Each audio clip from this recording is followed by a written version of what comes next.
You're listening to the No Schedule Man podcast with Kevin Bulmer, exploring real stories and lessons learned with a variety of special guests. To learn more about Kevin and to access other episodes of the podcast, please visit noscheduleman.com and connect and contribute at No Schedule Man on Twitter or Instagram and on Facebook, YouTube, and SoundCloud, all /No Schedule Man. Thanks for listening and enjoy the No Schedule Man podcast. I've been known to struggle with reality, not that it is any real mystery.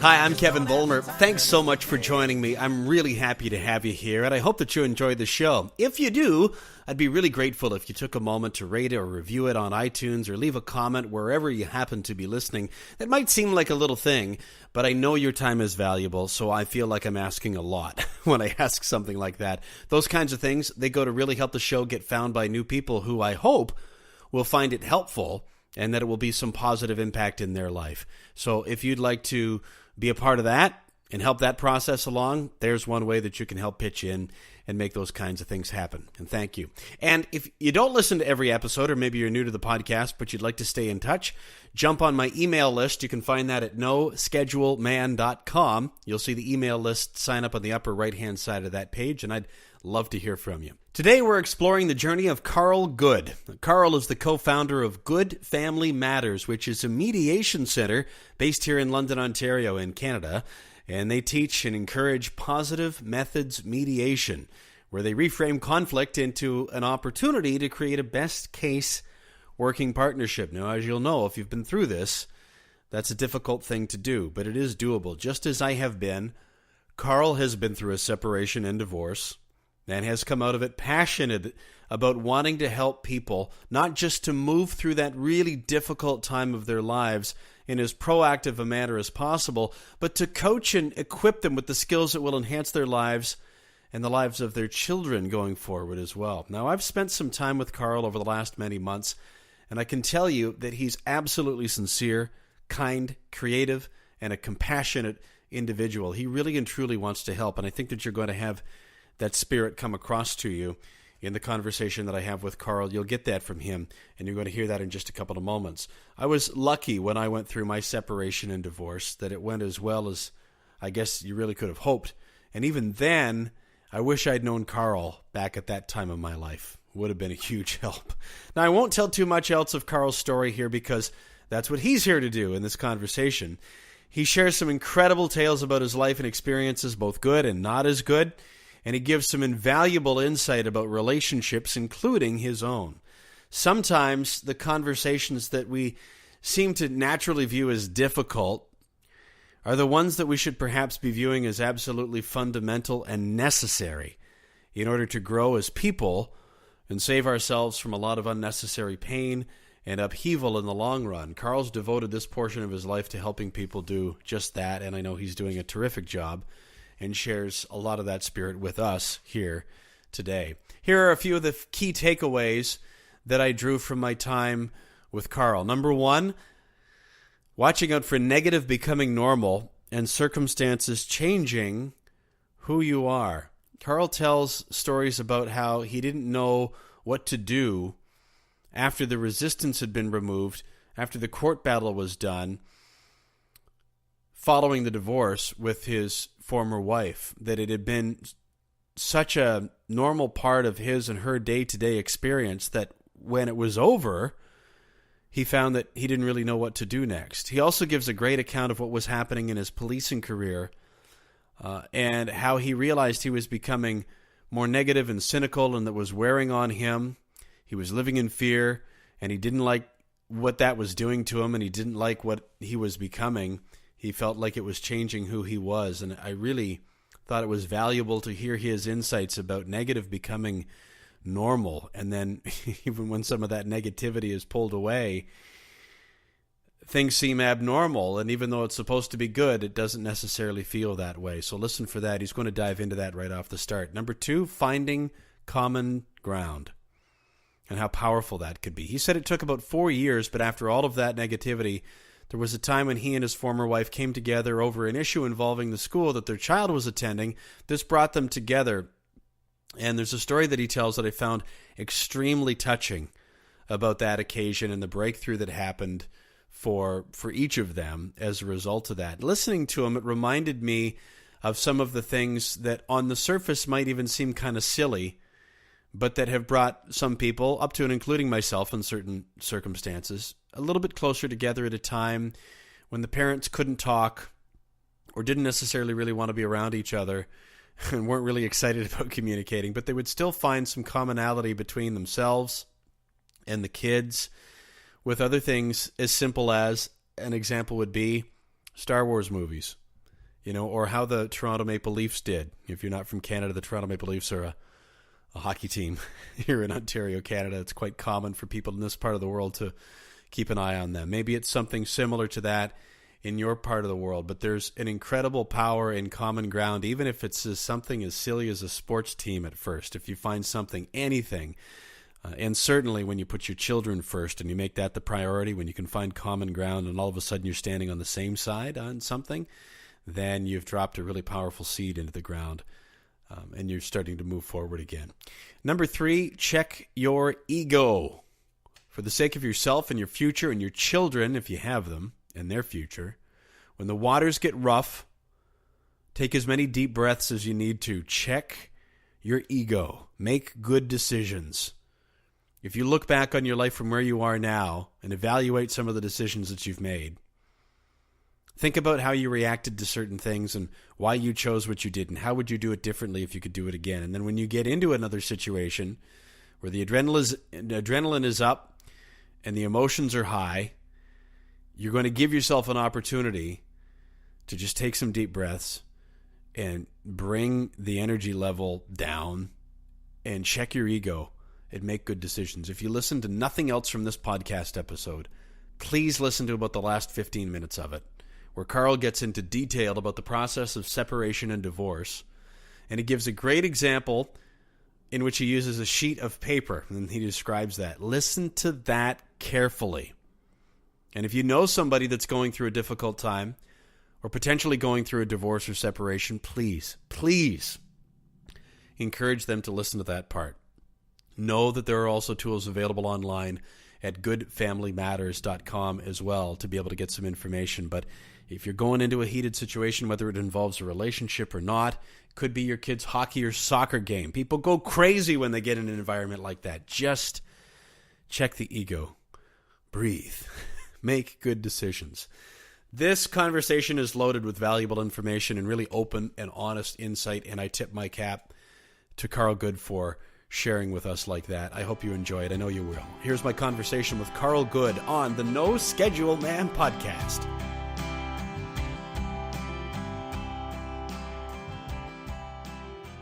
Carl, in some of the conversations that we've had, I remember you mentioning about a day when you were walking down the street that you have described as at least one of your worst days, if not the worst. What can you tell me about that day? Well, it was a day that, I really thought would be a positive day, that I thought was going to be the end of the battle with my, at that point, soon-to-be ex-wife. We had split a couple years prior, but on that day we went into mediation, and I thought, finally, the battle is going to be over. We're going to get an agreement. I'll know when I get to have my kids. I'm going to, all the parameters, all the bickering back and forth would be over. And, so the moment we had the agreement, I was so excited. I was so thrilled. And I still remember walking out the office and getting onto Queens Avenue and starting to walk down the street and realizing, great, we have an agreement, but for the last 2 years we've hated each other. We didn't know how to talk with each other anymore. Well, now the lawyers are going to be out of the way. Now we have to talk again. And just the thought of where we were going to go with that was actually probably more traumatizing than what we had already been through. How was that showing itself? Like as you were walking down Queens Avenue and coming to those realizations, what were you feeling? Oh, I was just overwhelmed. Literally, I still remember standing at the red light at Richmond Street in Queens, and literally tears just flowing down my face, like not just terrified of where we're going to go with this. At that time I had I guess they would have been 7 and 6 years of age at the time, a 7-year-old daughter, 6-year-old son, and for their mother and myself to be our best for them, we were so far apart on where we could really do a good job as mom and dad. Even though we're separated, we all talk about, the fantasy of, shouldn't make a difference that we're split. Well, it makes a difference. And where do you go with that? Like you have got to dig real deep to find a way past your own ego and past all the crap, so you can actually start to talk again and actually literally talk to each other like mom and dad, even though you're not husband and wife. And the thought of how to get there from that point where we were at a point where we literally hated each other, where the only way we communicated was through letters through our lawyers and a brief text message that says, what time you come in and get the kids? I mean, we're talking at that point, our children, our family had been stagnant for 2.5 years already. I mean, that's what the court system does to you.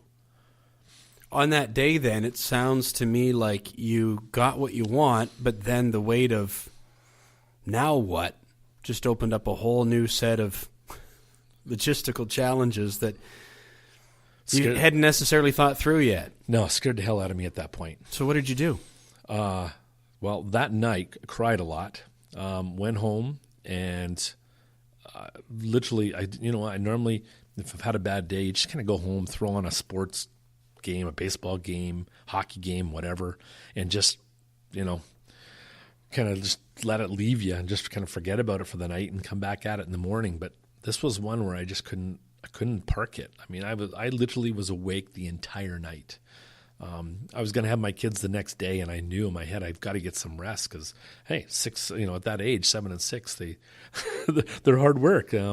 But I couldn't sleep. I had no clue what to do, and I would say it was probably a good week before I could start to think again and trying to figure out, realizing we've got to figure out how to move forward. This is a really interesting thing to me, and I'm guessing you see it here at Good Family Matters. And it sounds strange in my head before I say it, Carl, to suggest that you would like to see more of it only because you can relate and maybe help people. But as an example of how something even that's really uncomfortable can become normal, the way that it feels.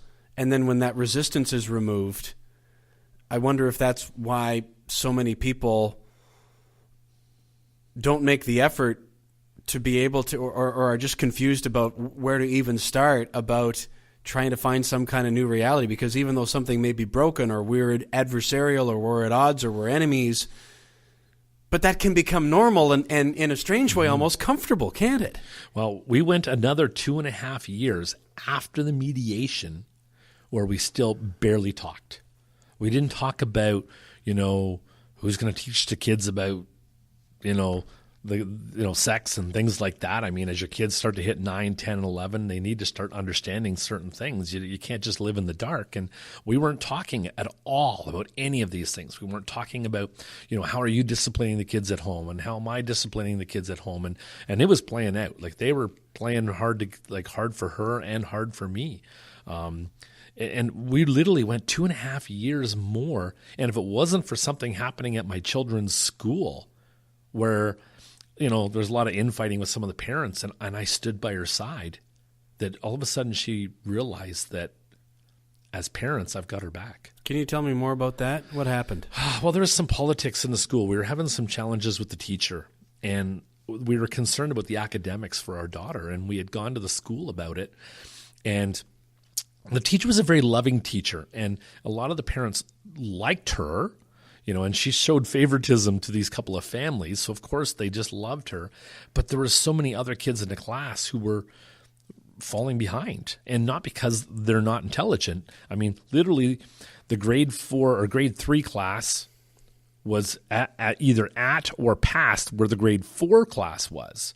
And because we had a child in grade 3, we were really aware of this. We went to the school. Well, a lot of these parents really went crazy on my ex-wife because they were upset, thinking that, it was her fault that this teacher decided to resign because she was being held accountable and she didn't want to be. So these parents were blaming her. And I stood up and voiced my support for her and told them that, completely support my ex-wife. I mean, she's standing by our children. She's looking out for the best interests of our children. And, she has every right to do that. And for you to tell her that she can't is wrong.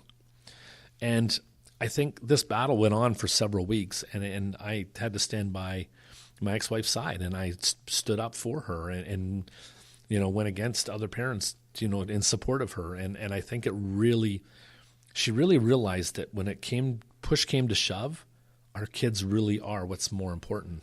And so we separated in April of 2012.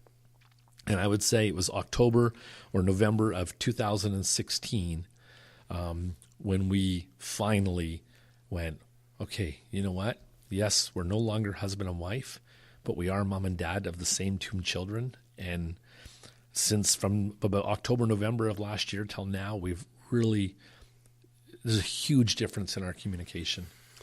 From the time that you described when we started this conversation to the one that you just shared with me about what was going on at the school, how did it feel for you when you realized that that's what you were doing, that you were now aligned up, at least on the same side about something? There really was a lot of relief. Actually, I can share that we were literally standing in the parking lot at the school someday this past November, and we literally were hugging each other and crying, coming to that acknowledgement that we're in this together.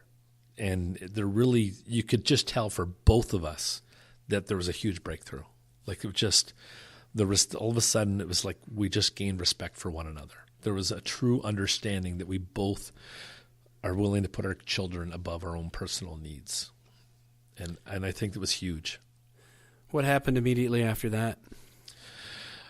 I think that day, the next couple of days, we didn't talk much, but it was because we didn't really there wasn't a need to, but I think we both had a genuine, I don't know, at least for myself, I guess I'll own this. There was just an openness in my heart, a more peacefulness, starting to look at her not so much as the villain, but just as, loving mother of my children. I don't necessarily agree with everything that she does, but maybe a greater awareness that the decisions that she's making is just out of her love for the children and what she thinks is right.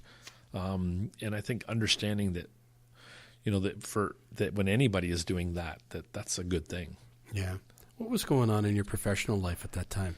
Oh, well, I had sold another company that was, you mean when we split or just in this past fall? That's a good 4-year, and 6 to 7 year period if we go back to the split. And longer than that, I'm guessing, if your experience was anything like mine in terms of the amount of time that led to that. So yeah. I've just asked you a very broad question. Yeah. But in that decade or so time of your life, how did the rest of your life, including professionally, look at that time?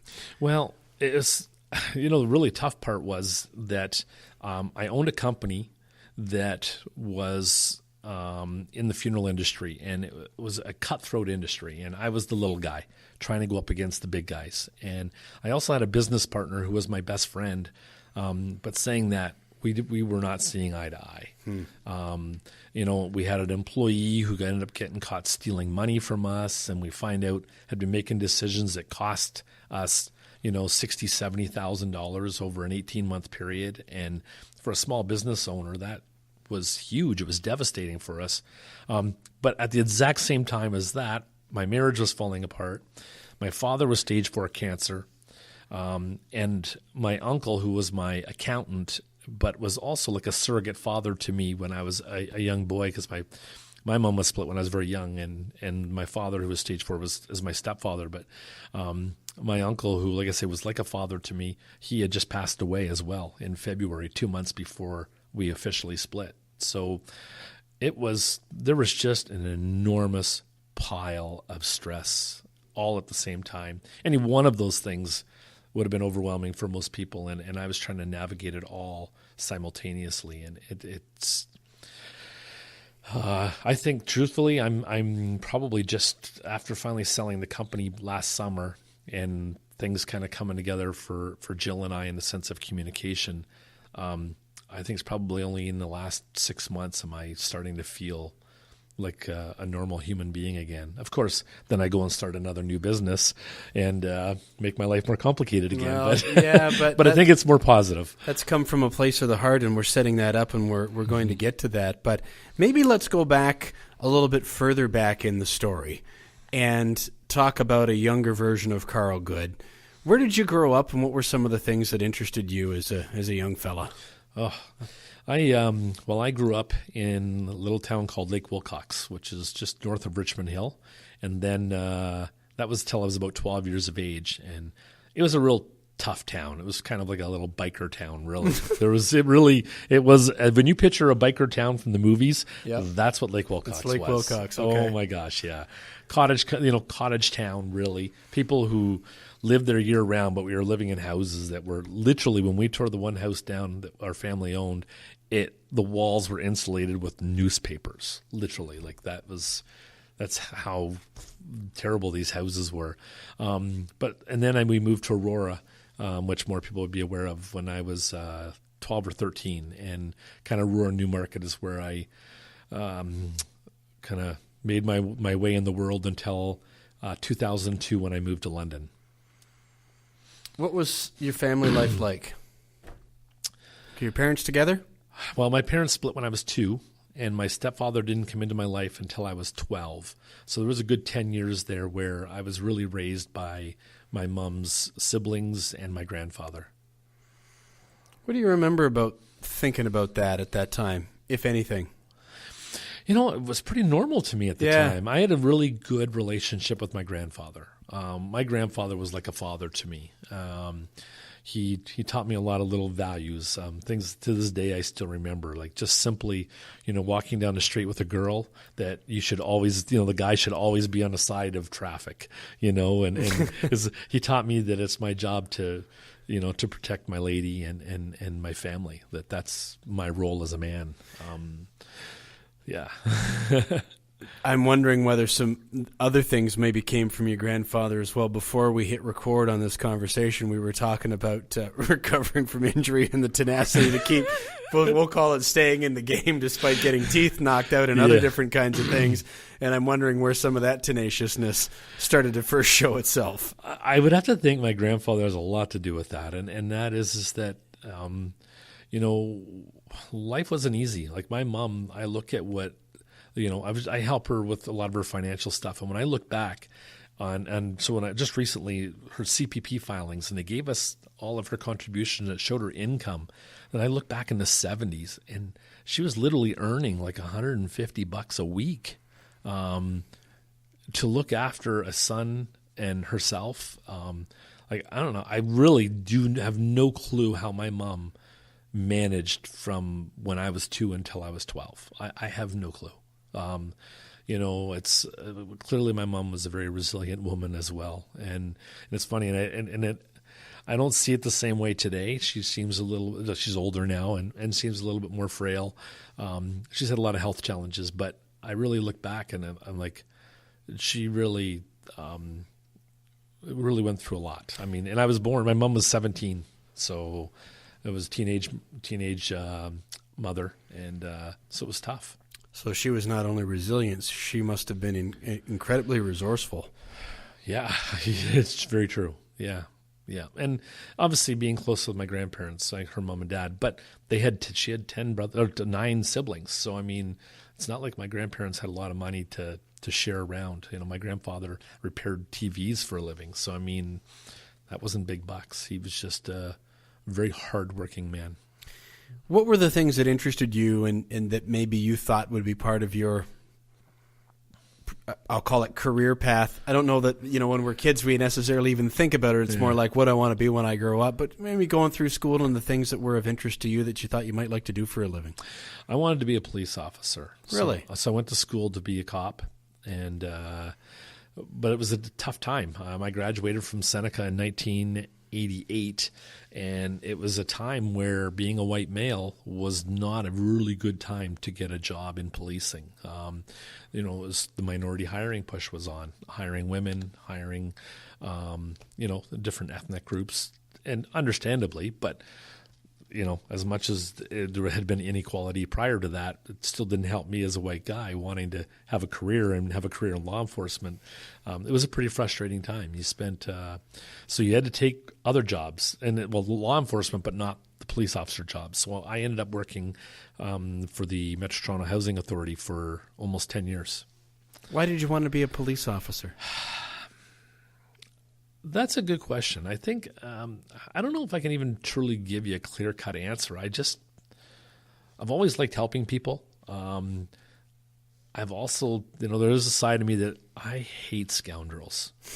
Like, I got to be honest, I just hate scoundrels. And so being able to right a wrong is something I kind of always liked. So you know what? When someone's being a badass, the thought of taking them down was always kind of exhilarating, I can't deny. But also looking out for people, protecting people. I mean, I've always kind of had that in my nature. So a decade goes by, you're kind of on the periphery of your original thought, but still sort of in that line of work. What happens at that point? Well, I was kind of I'd been doing it for quite a while. I was actually very successful at it, but then I started really realizing that the job was changing who I was. Being in law enforcement was a tough go, and I was working, the really tough projects in Toronto. Jane and Finch Corridor, I worked many years in the Jane and Finch Corridor, and in my kind of last year and a half on the job, I had been helped investigate a rape situation of a young child, which was really emotionally disturbing. I had been assaulted by a local drug dealer who took a beer bottle to the side of my head and cracked the orbital bone around my eye. So I'm starting to question, what am I doing here as these things are happening? And then finally I actually had there had been a couple of shots taken. We don't know 100% that the gun was aimed at me, but somebody discharged a firearm about 40 feet behind me. And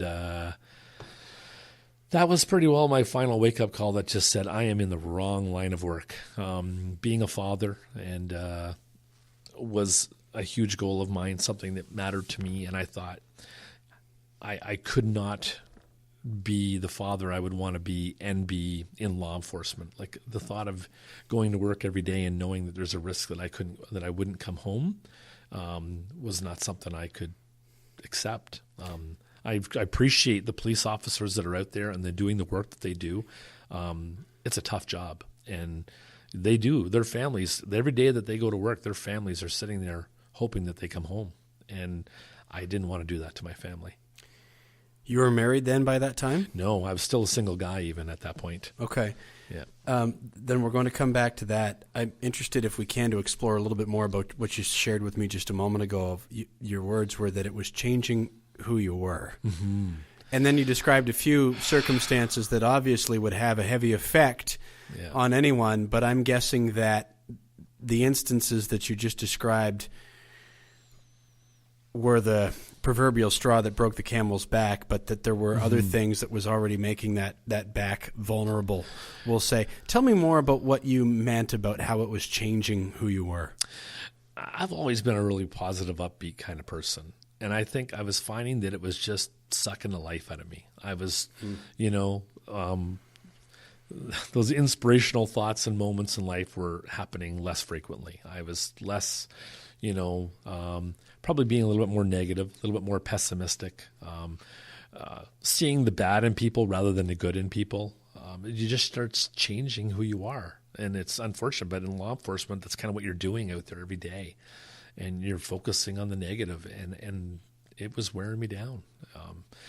Swearing too much, and I was working in the projects in Toronto, so I was seeing some of the worst scenarios, and it just really, when you're always seeing that, your perspective on the world was different. And I was always working shift work, so you're always working the night shift, and so you don't see your friends much because they're working during the day when you're at home. And so, I was, playing golf and stuff when I had time and meeting different people all the time, but you're not hanging out with your friends. And it just wasn't aligning with, I kind of really liked more of a traditional home environment. And I wasn't able to have that.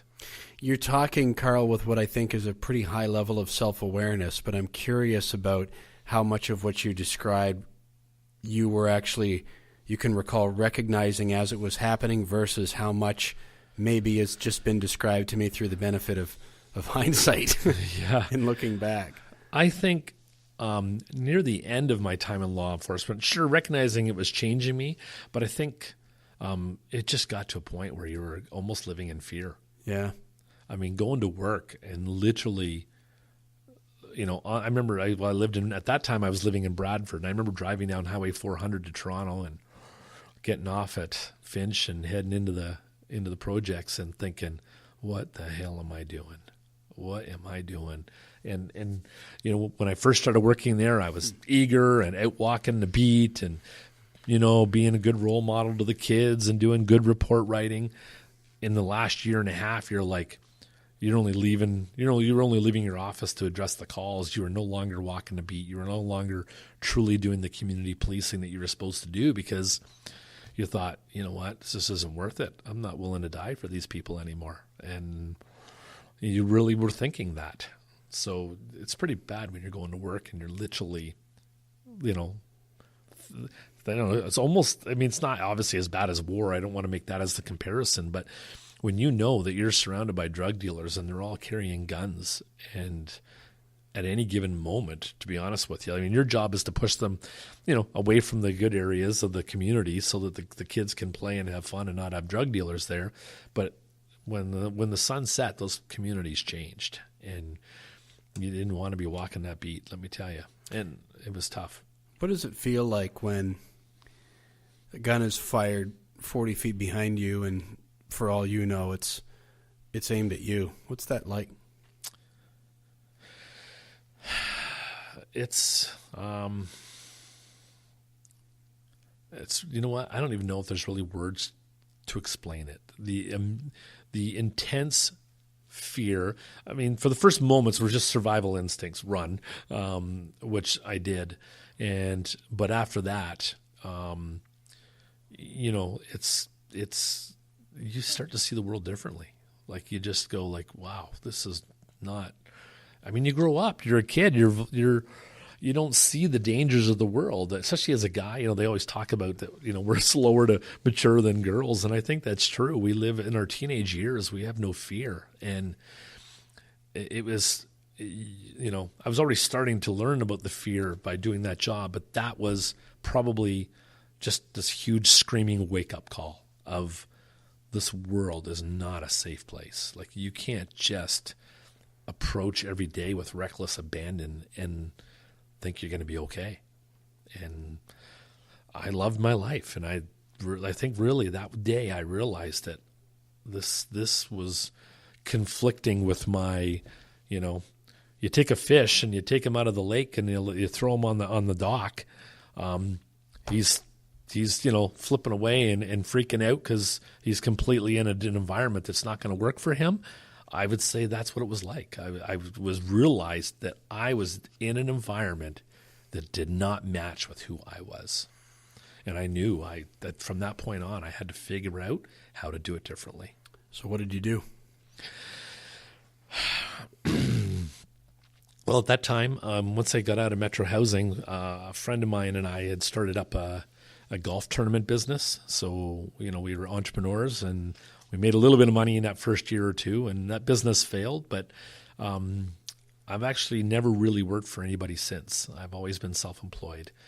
From there, I did some accounting courses, so started to do some bookkeeping just to survive. But then instead of working for anybody else, I just had my own clients and built up that clientele. And then finally, 2002, I sold that client because I was in the Toronto area, and I sold that clientele and moved to London. I decided I wanted a change. I needed a change in my life. Let me back you up a few years. Where did that entrepreneurial instinct come from? Because you were part of something that was very, I'll use the word institutional for want of a more appropriate word, or maybe that does it. Yeah. But it doesn't seem to me to be the environment that nurtures the entrepreneurial spirit. Well, so where did that come from, do you think? Oh my gosh. Well, you know what? My grandfather was always resourceful that way. But okay, so something I'll share a story that I'm not necessarily proud of, but it's the truth. Okay. You know, when you're at like 14 years old and you know you're new in high school and you know and the kids are in the smoking area and you know back then it was so cool to smoke, right? Everybody was smoking and so I thought, well, you know, I want to smoke. I want to be like the cool kids. That'd be cool, sure. Yeah. So, well, I was able to get my hands on cigarettes because my dad was a smoker, and because we lived in a small town, the guy that owned the variety store, you know, knew that I was always coming up and buying my dad's cigarettes for him. So there was never an issue. So I had a pack of cigarettes. I kept the pack one day, and so I get to school, and I'm in the smoking area, and I'm having a couple of cigarettes with you know the smokers, and then within a couple of hours, I'm going, this is absolutely disgusting. Why am I doing this? Well, you know, so at that point, to some of the people in smoking, I said, okay, this is gross. How do you guys do this? And they said, well, you know, we like it. Whatever, you know. And I'm like, well, fine. Who wants to buy my cigarettes off me? Well, the light went on. And the guy, so for the next year to 2 years, I was bringing a pack of cigarettes or two to school every single day. I'd get off the bus, walk into the smoking area, and literally sell a cigarette for 25 cents. So you pack of 25 cents a pack. I was only paying $2 a pack at that time. I had lunch money every day. I told Mom, stop making me lunch. I don't need it. Now, I didn't tell her I was selling cigarettes, but I was literally a cigarette dealer for a good 2 years. And then you ended up getting shot at by drug dealers.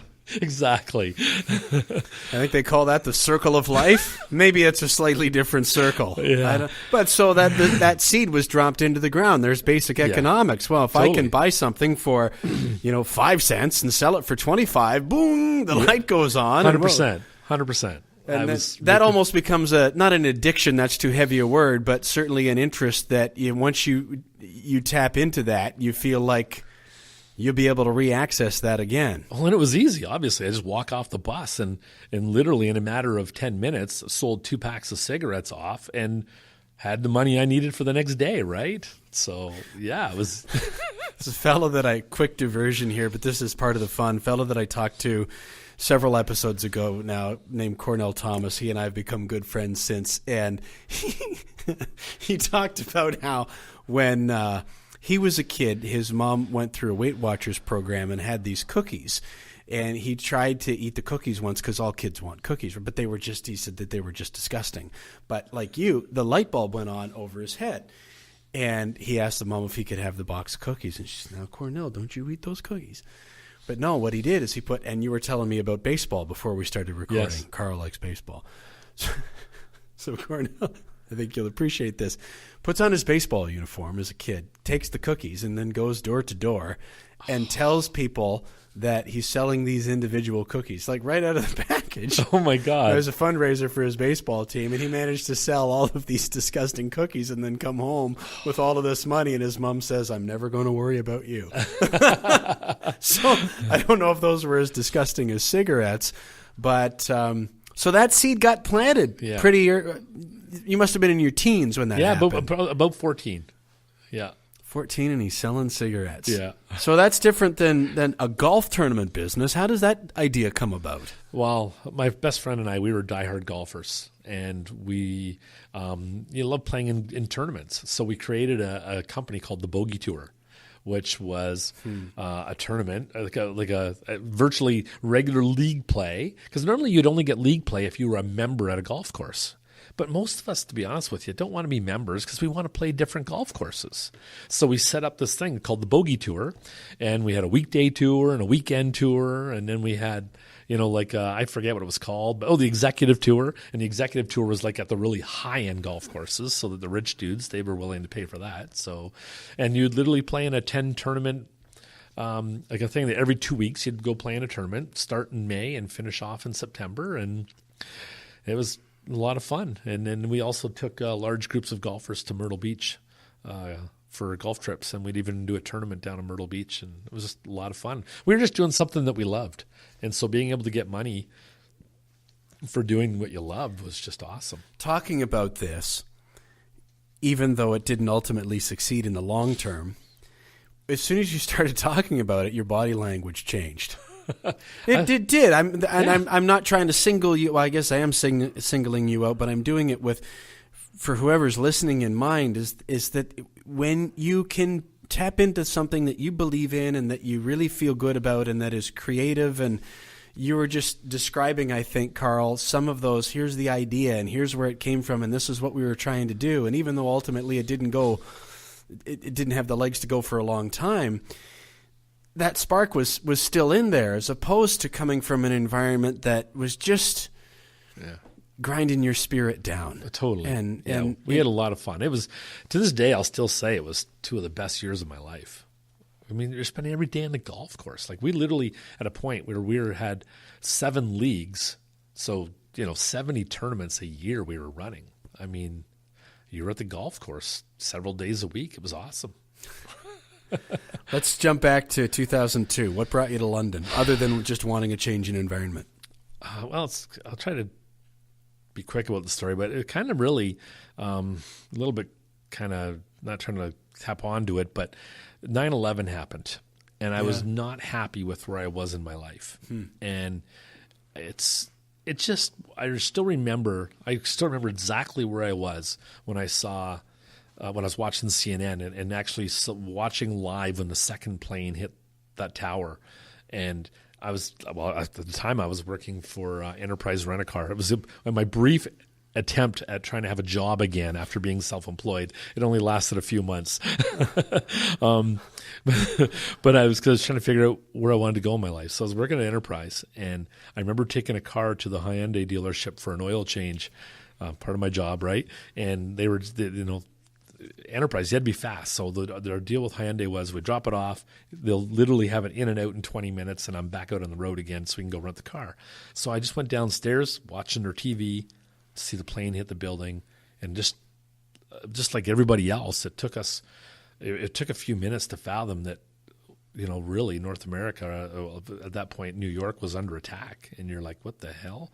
It was just, let's face it, the world changed that day everywhere. That was a changing moment of how we live our life. I mean, prior to that day, did we even really talk about the word terrorism? I don't think we did.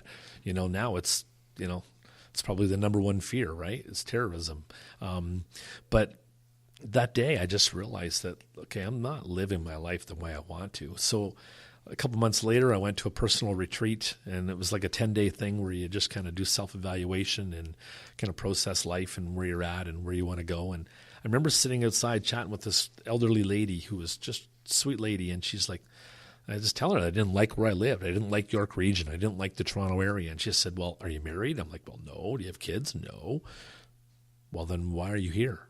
Like, what's stopping you from going somewhere else to live? If you don't like it here, why are you here? And I said, well, I don't know. And she said, well, if you weren't here, where would you go? And I said, London. She goes, okay, you don't like it here. You don't have a reason to have to stay here. And you even already know where you want to go. She goes, why are you not there? And really made me think. And so that's when I sold off my accounting business, my accounting clients that I had. So, because I was doing those along with the Enterprise. So I sold off my accounting clients, gave me kind of some money to survive for a year. And April 4th of 2002, I moved to London. I remember on the Saturday, we dropped off all my stuff in the apartment that I had rented, drove back to York Region with my buddy.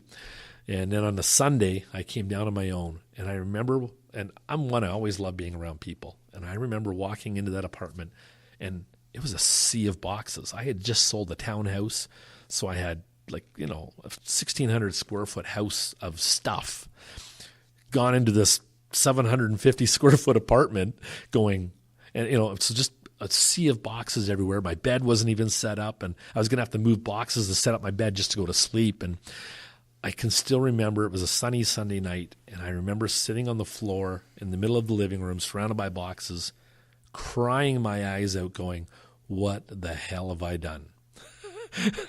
Like, what am I doing here? Like, I knew nobody in London. Here I am, starting a new life, 2.5 hours away from everybody I know, and going, what have I done? But why London? Why not, Hawaii or Yeah. or anywhere else, Yeah. BC, Thailand. Why London? A buddy of mine went to school here. He went to Western for a couple of years, and I used to come down here on the weekends to hang out with him. We weren't party animals, so I know people would say, "Oh, that's because they came down to London and went to all the bars and hung out at the Seeps and partied with the girls." No, that wasn't the case at all. We would come down here, and I loved the energy. I loved being able to get on my bike and ride along the river and walk downtown and just go sit at Symposium and have a coffee and an oatmeal raisin cookie and just relax. Like the atmosphere in London was, to me, it was a city, but not with the intensity of the Greater Toronto area. Sure. Like it's 70% of that, maybe even 60, where it just slowed down enough where, at the end of the day, it's 5:00. I would always, just go for a walk downtown and just chill. And I just loved, it was the energy. I just loved how I felt when I was here in London. And that was it. I wanted that to be my everyday life. At what point did you and your first wife match up with each other? Well, actually, ironically, that apartment that I was living in, after 2 years, I was running into some financial challenges, and I was going to move back home. And I had given my notice, and this is actually kind of a funny story, but turned out she was one of the people that came to look at the apartment as a potential candidate to take over when I moved out. And it turned out she didn't take that unit. And luckily for me, a couple of days before I was supposed to move, my heart just said, you know what, don't give up. So I called my landlord. I had come into the money to get things back on track, and I said, if you guys are willing to let me bring things current and stay here, I'd like to stay if my apartment hasn't been taken. And they said, you know what, hasn't been taken, you bring us the money, you can stay. So I did, and and that's I was open a financial management or a small business financing company with my uncle for a couple of years, and became a mortgage broker and did that for a few years. Well, actually, I did that for almost 8 years. And during that time is when I accumulated the money to open the cremation business. I'm trying to think back if I missed the connection. I think there's a loose end to tie up here, but so that she came and looked at the apartment. So she came and looked at the apartment, and she took a different apartment. Yeah. And so it was about a year later when the blackout, I don't know if people would remember the night that the hydro went out. And it was where I was out for almost 24 hours.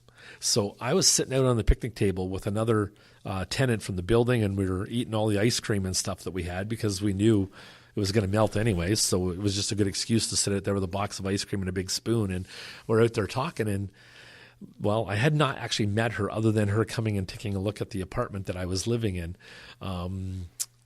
It was, like I say, a year later, she had walked by. So a different apartment, but same building? But same building. Okay. So she walked by, and I said, and I noticed her a couple of times and said, who's that pretty lady? And so I said to the other tenant that I was sitting with, I said, do you know her? And she goes, oh, yeah, I talk to her all the time. And I said, oh, yeah. I said, you have to put in a good word for me kind of thing. Well, it's kind of funny because about a week or two later, she had gone to the same tenant and said, hey, do you know that guy? And she said, well, yeah, and said he was a nice guy. And I'd gone back home for the weekend to visit friends and came back on the one Sunday night, and underneath my door was her business card. And so I gave her a call, and we went out for dinner and went on from there. Yeah. Well, so it was kind of pretty neat. Yeah, it's a fun story, and it's nice to see you smiling about it. And those are some of the feelings that you can remember and access as part of who you are after you process, I think, where we started in this conversation and getting to that point of going like, we are two human beings that have our own perspectives and our own view of the world and our own stories and wants and needs and all of that kind of stuff. And maybe there is a way for us to exist and unify under the commonality that we have, which is, in your case, I guess, A, the shared experience that you did enjoy for the part of it that you did, and B, the kids, which kind of brings us back a little bit more current to where we are now. And I've just jumped a whole bunch in the story, but I've done that deliberately, Carl. Not that we can't go back and fill in anything if you don't want, but I really want to make sure that we've got some time to discuss good family matters and what brought your heart around to this being the current part of your journey, because I'm sure that this is going to get to some people that are either really struggling right now or not sure what to do or have struggled. But from that day that you described at the outset of the conversation, and then on through getting to where you and your former wife finally started to hit a little bit of a rhythm, I'll call it, of communication, how did it manifest for you as you wound down the cremation business that this, like family mediation in the way that you're doing it, was the right move for you, and why? First what happened was the 2.5 years that Jill and I struggled after we had separated, but before we had gotten to a mediated agreement.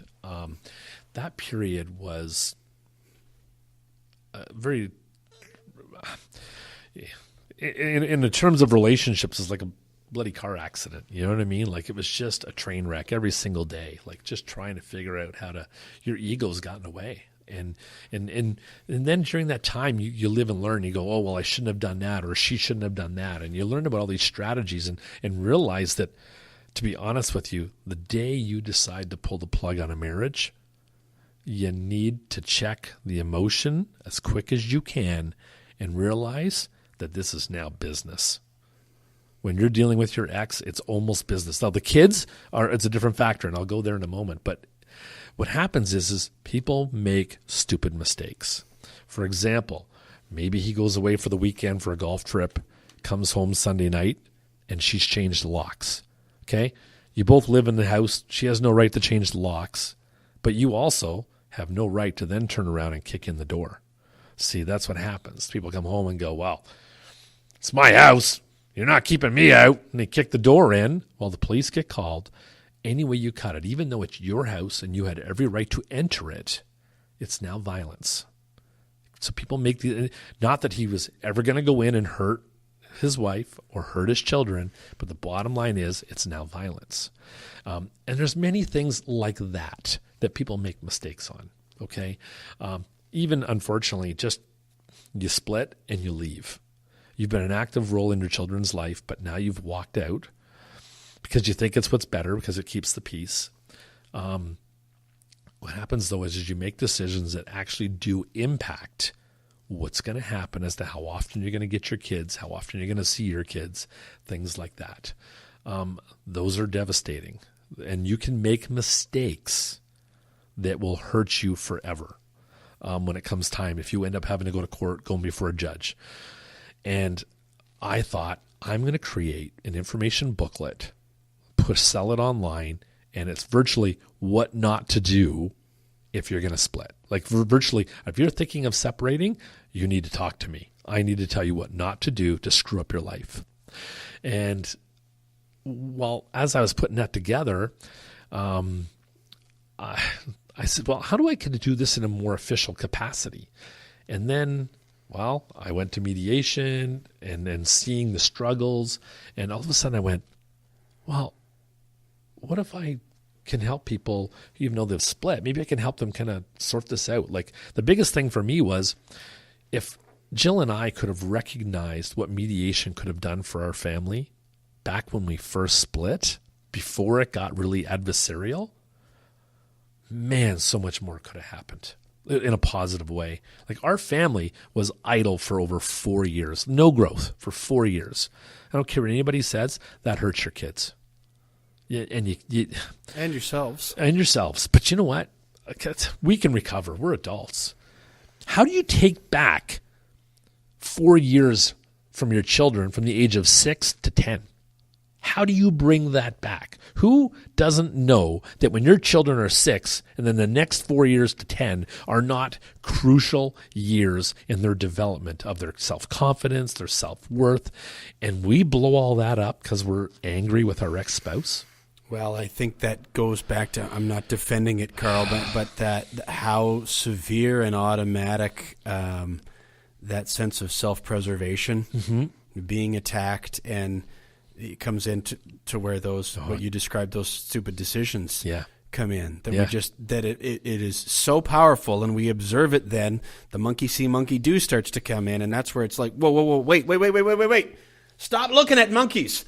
Over here, let me talk to you for even 90 seconds, and I can help you with the rest of your life. But it can be so strong that we'll actually abandon what's best for the people that matter to us the most because we feel like we're being attacked. Totally. Yeah, totally. Yeah. So as I've discovered this part, I went, oh, maybe I could be a mediator. Well, at the time working at the cremation business, I had my assistant do some research. And so she took a look online for me that day while I was working and said, hey, there's a course and it starts in like 3 weeks. I said, really? I thought about it for about 30 seconds and I said, sign me up. She's like, really? I said, yeah, sign me up. Make the phone calls. Get me in. And they got me in. And that training really took me from, all right, how to create an information booklet to teach you how to win in divorce, to how can everybody win in divorce? Like how can we not take this to where, okay, it sucks, we're splitting, but now how can we do it without destroying each other's lives and without destroying our children's lives? And that's, I realized that's when I truly realized that that's what I want to do. I want to help families. So then we're putting together, last summer, the marketing for Good Family Matters and figuring out how do we want to do this? And I'm like, well, we want to get to people before they get to a lawyer. And then I said, well, hey, maybe we can even get them before they split. What if we can also offer parenting programs and some support programs so that people who are struggling, who are thinking about separating because their marriage is falling apart and they don't know where to turn, they don't know how to go about it. What if we can get lucky and they contact us because they're thinking about separating and we can actually talk to them and help them, put it this way, either help them into a smooth transition of separation or maybe, and sometimes this does happen in mediation, when all of a sudden you help them learn how to communicate together again, that they actually say, you know what, let's put a pause on the separation idea. And let's just, you know what, I didn't know that you felt that way about me. And vice versa. And sometimes this happens. This comes out in mediation, especially if that mediation is happening earlier from when they separate. Yeah. The longer the gap is from when they separate to when they finally get to mediation, often a lot more damage is done that it becomes unrecoverable. And I'll tell you, I would say, if Jill and I had been given the right encouragement and had gotten to the right people in the first month or two after we had split, could it have been saved? I don't know, maybe. But I can assure you that once we got a good full year into separation, there was no way either one of us would have even looked at going back. Then there's the part that you described at the outset of this conversation where we started, where you now got through that, dark as it was, you came out of the woods, and then were completely at a loss in terms of what step to take next. So for somebody to be able to have a resource such as yourself and your team to be able to guide you along that path, where you don't have, you go from not having any access or really any clue, and I don't say that with any disdain or disrespect, but to having a hand to hold, an ear open to those thoughts, and a voice to help guide you along can be a night and day difference, can't it, in your experience? Oh, without a doubt, and that's why we've even, part of our mediation program is to offer 3 hours of complimentary coaching after there's a mediated agreement. so that we can help them begin to build a bridge of communication together, so that, beyond the battle. And that's the tough part, right? And sure, we're offering 3 hours complimentary, but we're also going to be here. If people want to come in and get some additional coaching past that, sure. Is it a service that we offer? And yes, and there would be some expense to that, but not to the same extent as, loitering up and battling, right? But I think it's about the kids. If parents, especially if they have kids, like to be able to, as quick as possible, be able to check their egos at the door and learn how to talk together again for the sake of the children. And it's not even just for the sake of the children. I mean, because chances are many parents, their goals for their children are actually the same. I mean, who doesn't want their children to succeed in school? And who doesn't want them to succeed when they play their sports and other activities? We all want our kids to succeed. Who wants their kids to become a drug dealer and to be those kids in the smoking area and being highly influenced by peer pressure? None of us want to be those parents. So we got to figure this out together. What's it like when you come back into an environment? Let's say that there's a couple and they're completely at odds. You use the phrase, check your ego at the door. Some people are incapable of doing that, especially when it's a situation is so inflamed. They don't even necessarily know to call it that either. That's the problem. Well, right? and that's it. So I don't mean it to sound accusatory in any way, but that's a really toxic, negative energy. And you, now knowing what you know from personal and professional experience, have to kind of walk right into the mouth of that lion again and immerse yourself in that energy. What's kind of going through my mind while I'm listening to you talk is I'm almost thinking that it's not all that dissimilar, although it is a different environment, from a little bit of what you were doing in your policing work. Yeah, that is true. What's it like? Because you've got to be the one that keeps your head and turns the light switch on in that dark corner. I didn't let you answer the question, but what's it like? Well, I think what's different here to being out in the projects is the projects, I'm trying to do that with a drug dealer standing there probably with a 9mm handgun in his belt, versus a father or a mother who is just deeply upset, hurt.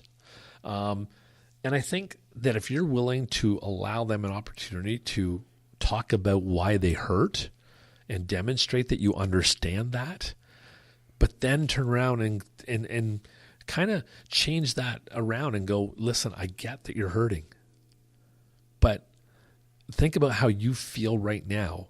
And you're an adult who's had experiences and who's learned how to navigate, emotional experiences. How do you think your 8-year-old feels right now? Their mom and dad don't live under the same roof anymore. I mean, you're worrying about how hard it is for you, and maybe your wife is worrying about how hard it is for her. And I think it's when you create that awareness, and I think it's being able to stand there and acknowledge their pain, but then at the same time turn it around and help them relate to their children, and not just go, oh yeah, well, we all care about our children. No, it's you actually talk to them and ask them, what do you think it's looking like for your child, and actually really make them get inside their child's mind and heart and help them truly acknowledge what that feels like. And it's almost, in a sense, don't want to say it's a visualization, but it kind of is, right? It's about really putting yourself in your children's shoes. And what does it look like for them? What does it look like when you walk in the door and you scream and yell at your wife? Or she screams and yells at you and calls you names and says that you're lazy and don't do enough around the house. Like, what do you think these things are doing to your children? And what is their future going to look like? Because it's easy to relate and go, okay, my life sucks right now. Do you want that for your children? Because unless you help them through this, that's what their future is going to look like too.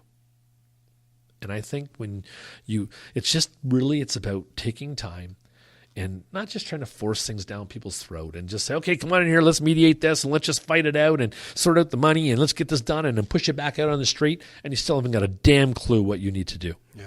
You don't know. And I think you need people that are going to take their time and help you realize that when you're sticking your feet, like digging your feet in to stand your own ground, how much damage it's, like you think you're there protecting yourself, but you're actually, believe it or not, when you're digging in and being defensive to your children, you're being aggressive. Yeah, and you're hurting yourself too. Totally. You're just, I wanted to ask you about something before we wrap up.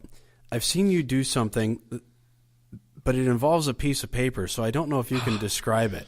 Yes. But is there a way that you can describe the process of it that might come across in this format? Well, I'm very much a visual person, so I'm going to fold the piece of paper in my hand, but I think I could probably walk through it and give people, who are listening, a really good idea. Because along the lines of, not just, and I'm not trying to diminish the effect on the kids, but because you've said things like, oh, I didn't know that you felt that way, or some of the other discoveries that come up, because I'm starting to really feel passionate, Carl, about, we teach ourselves fundamentally how to read and write and all of those kinds of things, and yet we don't get a fundamental understanding of how to communicate with other human beings, up to and including the people that we count on and love the most.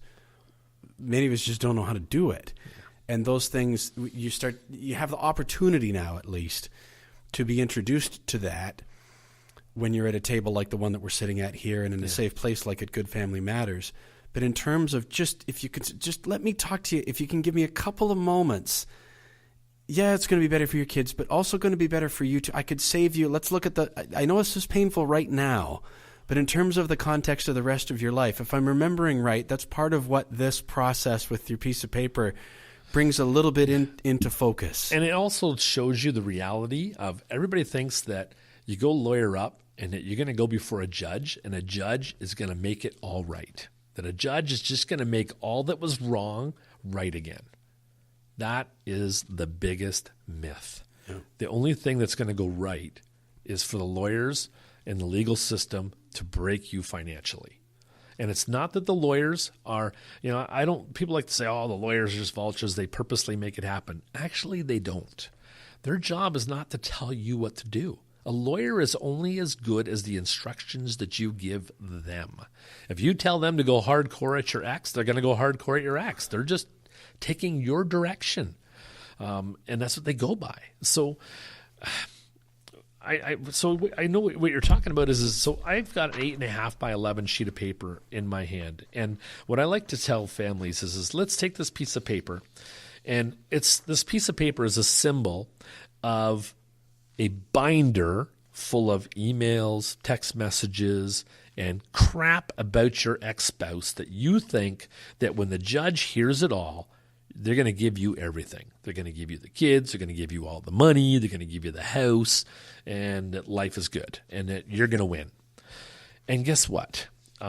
Both of you have that same binder. So this piece of paper represents that binder. And so what happens is you can come in here to mediation, and this binder of information can actually be used in our discussions. We can talk about it. You can talk about what's upsetting to you. You can talk about, why things went wrong. And maybe, through that process, we can talk about how to fix it so that you guys can work together going forward and raise the kids. And I know right now when you hear that, you're thinking, yeah, right, us work together. Well, here's what I'm going to tell you. You take that binder. If you come in here and you don't open up and you don't have some flexibility and work together in mediation, I'm going to tell you to go see your lawyer. And I'm going to say that when you walk out of here, you go to the bank and you pick up a $3,000 bank draft. And then I'm going to say to your spouse, I want you to pick up a $3,000 bank draft and have them both made out to your own lawyers. And you're going to take them to your lawyer, and you're going to take that binder, and you're going to go meet with the lawyer, and you're going to talk for several hours and tell your story about why you deserve everything that you want. And your spouse is going to do the same thing. So at that point, you'll each have already spent $1,000 in legal fees. Then one lawyer is going to write a letter. Now, they're going to take that binder, so I'm taking this piece of paper and I'm folding it in half. Because the lawyer, truthfully, is going to say to you, well, you know what? I get that all this is hurtful to you, but let's just address this amount of stuff for now. So they address that, send it over. The other lawyer responds, sends back their stuff. Then you agree that you can see that you don't see eye to eye, so you're going to go to court.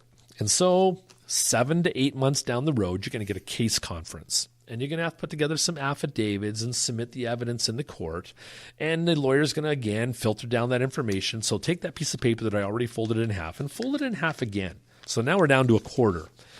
And that's what's going to go into the case conference. And then you get into the case conference, and you both have done the same thing. And, oh, by the way, you've now topped up your retainer and probably added another $3,000, $4,000, $5,000, $6,000. And that's before you get to the case conference. Once you get to the case conference, you'll have two lawyers who are going to sit there, until your case gets called. Well, I can assure you, if your lawyer is $300 an hour and your case doesn't get called till 2 in the afternoon, you've been there since 9 a.m., there's 5 hours at $300 an hour that's already out the door just sitting in a courthouse waiting for your chance to have your case conference to tell the judge why you're a superstar. And so then what happens is you have your case conference, and the judge will say, well, you know what? You two really need to go back and think about this, because you know what? I really don't care about this, and this, because that's really not relevant to the kids. I don't really care that he slept around with everybody in London, and I don't really care that she, did this or that or the other thing, because at the end of the day, those things actually have nothing to do with the kids. And I know we all will sit back and go, yeah, but it has to do with what his moral character. Yeah, but was he doing it in front of the kids? No? Well, then I don't care. That's what will happen. And I know you don't like hearing that, but that is the truth. And it's what you need to hear, because if you're going to go the court route and spend all that money thinking that you're going to get heard, you're very naive. And I'm trying to help prevent that for you. So now you have your case conference. We whittled it down, so I'm folding it in half again. Another 6 to 8 months are going to go by, and then you're going to have your trial conference, and the judge in the trial conference is again going to tell you what's relevant, what's not relevant. And so take that piece of paper and fold it in half again. So now I'm down to maybe about an eighth. And then what's going to happen? You'll go to trial. And you'll take that information and you'll spill it out, and over a 2-day trial. And again, $300 an hour for your lawyer, $300 an hour for your spouse's lawyer. Chances are this is all your family money getting eaten up, if you even had any.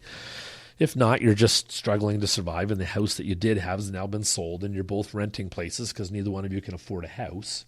But you're going to get heard, so it's okay. Let's keep going. So now you go to trial, and then you tell your story. But let's fold it in half, because as you talk for 16 hours, the judges are going to hear half of it. He's going to make notes on half of it. Then the trial will end. You will leave. And over the next 2 weeks, the judge is going to go over his notes and review your trial. And of course, once he goes over his notes, let's face it, it's not his life. It's not his kids. So fold that in half again. Now you've got the tiniest little piece of paper, and you're asking a judge who doesn't know you, doesn't know your spouse, doesn't know your kids, to make a decision as to what's best for all of you, based on probably about 1/20th of the information that's relevant in your life, and relevant to you and relevant to your kids. And I'm going to tell you that when that decision comes down, neither one of you is going to be happy. I can tell you that the formula on how you divide assets, if you have any left at that point, is, guess what? You were married. It's 50-50. It doesn't matter how much of a schmuck the other person was. The assets get split 50-50, whether you like it or not. It doesn't matter, again, how much of a jerk the other person was. It comes down to the kids. Well, guess what?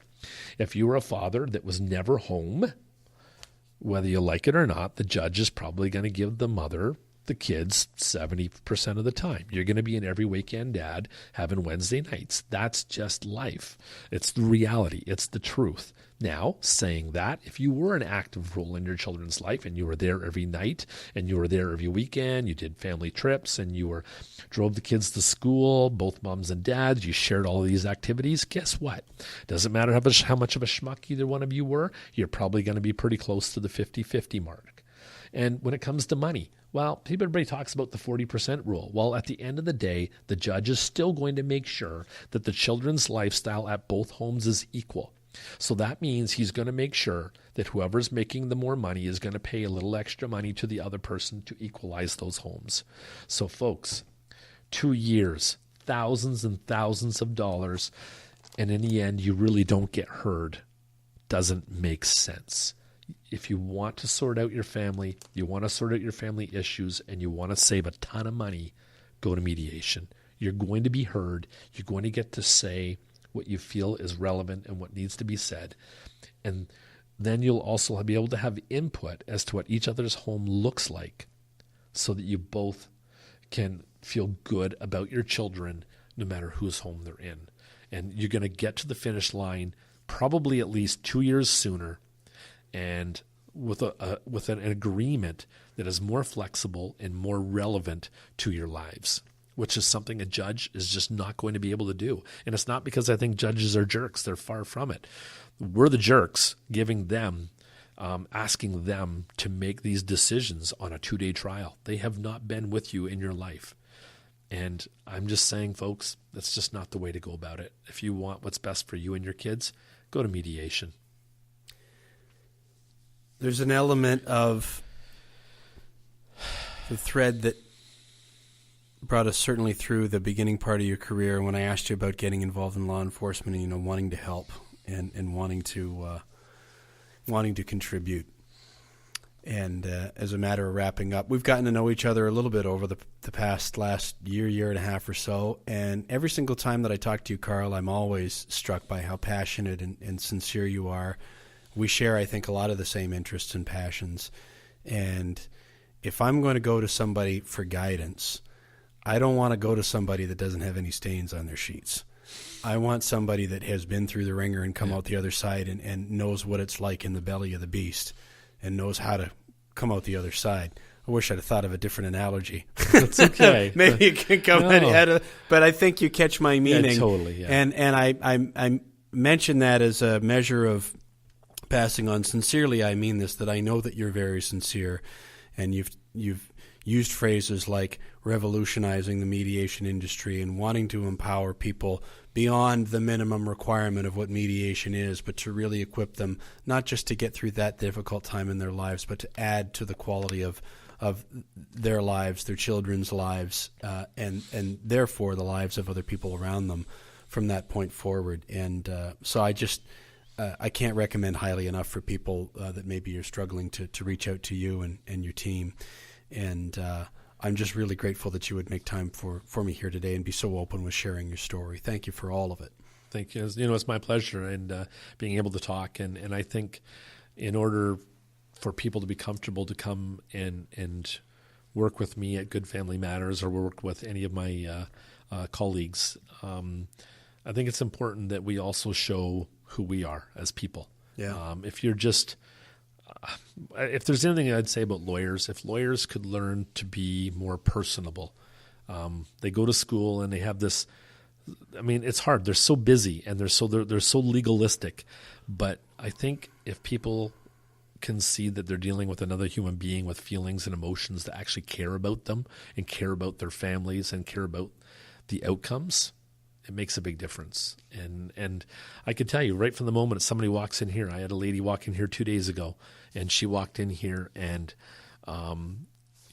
literally within 5 minutes, I mean, it sounds bad to say I made her cry, but I think what it was is she realized real fast that this was a safe place for her to come and talk. And that's what I want everybody to feel like on both sides of the table. I'm not surprised at all to hear that she felt that way, and I hope more people will reach out to you, and I'm here to help anytime. Thanks again, Carl. Thanks a lot. Have a great day.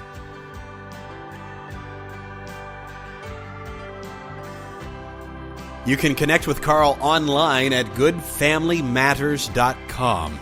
And as I mentioned at the beginning of the episode, there are a whole number of resources available on that website. And you can also reach out to Carl there as well. And to Jason McKenzie. You can get in touch with him as he's part of the Good Family Matters team. Jason joined me in episode 36 of this podcast to tell his story, and I encourage you to go back and listen to that episode if you drew some positives away from this conversation that you just heard with Carl. Another one I think that you'd really enjoy is episode 25 with Kim Von Berg from Thriving Loving Relationships. And also give a listen to episode 18, Life is a Marathon with Bruce Van Horn.